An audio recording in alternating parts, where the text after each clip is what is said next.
আজ আমি কথা বলবো হাইড্রোনেফ্রোসিস নিয়ে। হাইড্রোনেফ্রোসিস, এই যে এটা দেখতে পাচ্ছেন, এটা হচ্ছে হাইড্রোনেফ্রোসিস।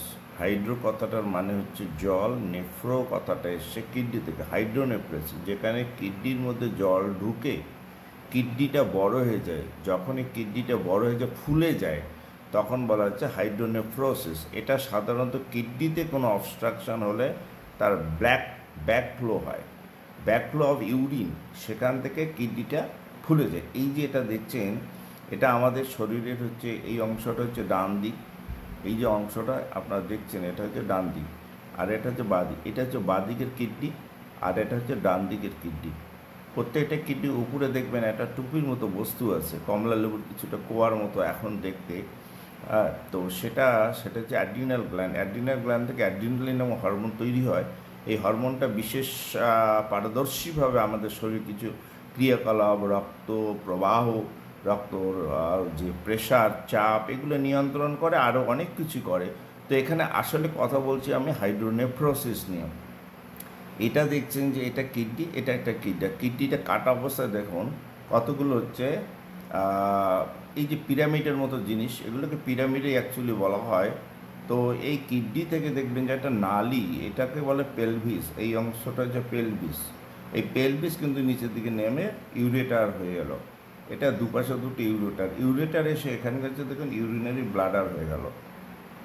তো এই যে ইউরিনারি ব্লাডার, অর্থাৎ এখানে যে কিডনিতে এইখানে গ্লোমেরুলাস আছে, বিভিন্ন অজস্র সুতোর মতো জিনিস, সুতোত্র জিনিস, ছাঁকনির মতো জিনিস আছে, সেইখানে জালিকা আছে। এই জালিকার মধ্যে আমাদের রক্তের মধ্য দিয়ে যে সমস্ত খাবার ঢুকে যায়, কি বর্জ্য পদার্থ ঢুকে যায়, প্রয়োজনীয় এবং অপ্রয়োজনীয় দুটোই আমরা খাবারের মাধ্যমে আমরা খেয়ে ফেলি, জলের মাধ্যমে খেয়ে ফেলি, সেগুলো শরীরে ঢোকে।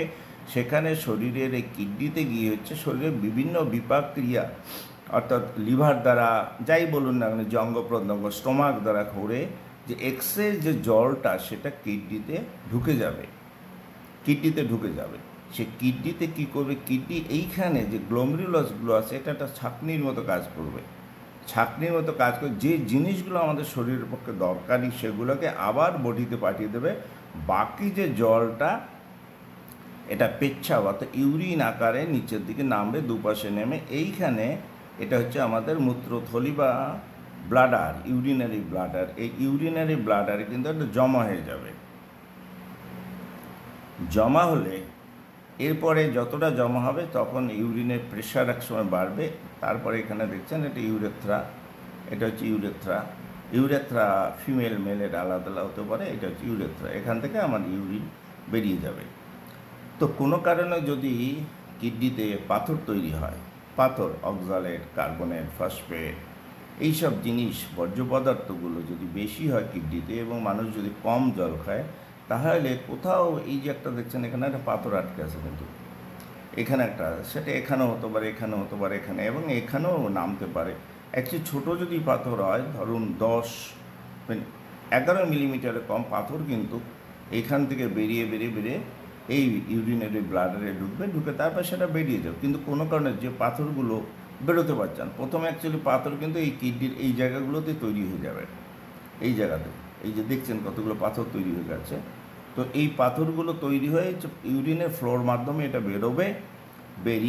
বেরিয়ে যাবে বডি থেকে। 11 মিলিমিটারের কম হলে, যদি 11 মিলিমিটারের বেশি হয়, বা ইভেন 11 মিলিমিটারও হতে পারে, বা তারও কম হতে পারে, কোথাও কিন্তু আটকে যেতে পারে। এই যে যেটা দেখছেন, এটা কিন্তু ইকুয়াল নয়, অর্থাৎ সমান ডায়ামিটার নয়। কোথাও ছোটো ছোটো খাঁজ আছে, একটা কুচকানো জায়গা আছে, সেই জায়গাগুলোতে একসময় আটকে যায়। যদি বেরিয়ে গেলে তো ভালো, না হলে এই সব জায়গায় কিন্তু জমে যাবে, আটকে গেলে এই নর্মাল যে ফ্লোটা কিডনির এটা আসার কথা ছিল, সেই ফ্লোটা কিন্তু আর কি হচ্ছে না। ইউরিনের যে ফ্লোটা নিচ দিকে আসার কথা, সেটা না হয় কি হচ্ছে, উল্টো দিকে ব্যাকফ্লো হতে পারে। ইউরিন বেশি পাস করবে না, উল্টো যে প্রেশার বাড়ার ফলে এই যে এইখানে জল আরও ঢুকে যাচ্ছে এই তখন এই অংশটা ফুলে যাবে। এই রকম সাইজের হতে পারে, যে কোনো সাইজের হতে পারে। যদি দুপাশে হয় তাহলে দুপাশে, তখন আমরা বলি বাইল্যাটারাল হাইড্রোনেফ্রোসিস। এক পাশে হলে এক পাশে। তো সেই এটাই হচ্ছে হাইড্রোনেফ্রোসিস। যদি কারো হাইড্রোনেফ্রোসিস হয়, প্রচুর পরিমাণ জল খেতে হবে, চিকিৎসকের পরামর্শ নিলে কিছু কিছু ওষুধ আছে যেটাকে এই যে ইউরেটারের ডায়ামিটারটাকে এটাকে আরও বড় করে দিয়ে এটাকে নামতে সাহায্য করে। যাদের একান্ত অনেক বড় হয় বা বড়, যে 11 মিলিমিটারের বড়, 20 মিলিমিটার, 3-4 সেন্টিমিটার, কারো আরও বড় হতে পারে, একটা ছোট পাথরের মতো হতে পারে, সেক্ষেত্রে এইসব জায়গা হলে কিন্তু অপারেশন করতে, তখন আপনাকে ইউরোলজিস্টের সাজেশন নিতে হবে। তো যাতে এটা কিডনিতে আপনার পাথর না জমে তাহলে আমাদের কি করতে হবে না, রেগুলার পর্যাপ্ত পরিমাণে জল খেতে হবে। জল কতটা জল? সারাদিনে আমাদের শরীরকে পরিচালনা করার জন্য, শরীরের কার্যকলাপকে নিয়ন্ত্রণ করার জন্য অন্তত 2.5 থেকে 3 লিটার জল দরকার। তো আপনি জলটা খাবেন 3 লিটারের অন্তত একটু বেশি, 3-এর জন্য কম না হয়, পার ডে, অর্থাৎ ঘন্টায় ঘন্টায় একটু জল খেলে সারাদিন ধরে দেখবেন 3 লিটারের উপর হয়ে গেছে। এবং একটা জিনিস এখানে মনে রাখতে হবে, যাদের একবার কিডনিতে এরকম পাথর হয়, বেরিয়ে গেল, তাদের কিন্তু একটা বারবার হওয়ার সম্ভাবনা, রিকারেন্ট হওয়ার সম্ভাবনা থাকে। তো এই হলো কথা, যে ওই জন্য প্রচুর পরিমাণে জল খেতে হবে। তো আমি এতক্ষণ বকবক করছিলাম, ডক্টর শান্ত বর্মন, আমি বেসিক্যালি ফিজিশিয়ান। তো যেটুকু আমি মেকানিজমটা বললাম, যাতে আপনি কিডনিতে পাথর না, সেদিকে আপনারা মন দেবেন। ধন্যবাদ, নমস্কার।